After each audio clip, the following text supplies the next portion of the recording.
દિલ્હીમાં કેગ રિપોર્ટને પર ભાજપ વારંવાર આમ આદમી પાર્ટી સામે ભ્રષ્ટાચારનો આરોપ લગાવે છે, જેના પર આતિશીએ જવાબ આપ્યો હતો. આતિશીએ તેમના દ્વારા સીએજી રિપોર્ટ તેમની સરકાર સમયે અધ્યક્ષને આપવામાં આવ્યો હોવાની વાત જણાવી. તેમણે ભાજપ પર ખોટી વાત ફેલાવવાનો આરોપ લગાવતા કહ્યું, અમારી સરકાર હતી ત્યારે જ અમે કેગ રિપોર્ટ અધ્યક્ષને સોંપ્યો હતો. ભાજપ કહે છે તેમણે નિર્ણય લીધો છે, જે તદ્દન ખોટી વાત છે. તેઓ જનતામાં ખોટી માહિતી ફેલાવી રહ્યા છે.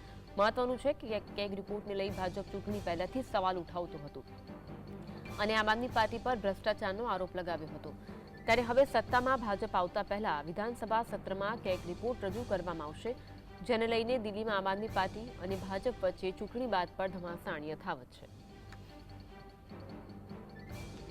ये सीएजी रिपोर्ट्स पहले हाउस में प्रस्तुत होनी ही थी, तो इसलिए भारतीय जनता पार्टी जो ये भ्रम फैलाने की कोशिश कर रही है कि उन्होंने फैसला लिया है, वो रिपोर्ट्स प्रस्तुत करेंगे, ये बिल्कुल भ्रामक है.